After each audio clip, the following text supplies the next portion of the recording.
running a mini fridge, solar power. It's got food, little freezer.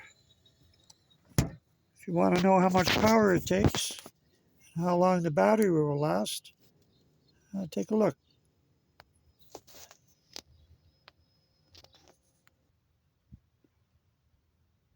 We're running on solar. We have 10 amps, 11 amps going into the battery. And we're running at 60 watts with the fridge running.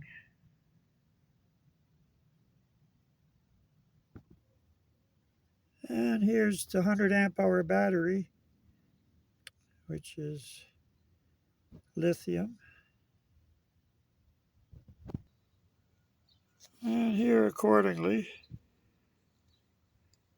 we're looking at 70 watts of power we're using.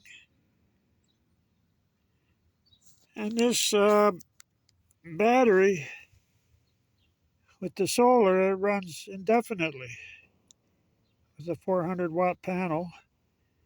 And according to this, we are putting in 160 watts, giving us 11 amps, plus the fridge is drawing 60 watts.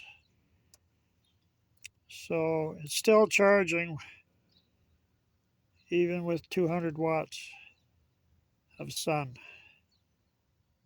So I hope that helps. You could run this indefinitely on solar.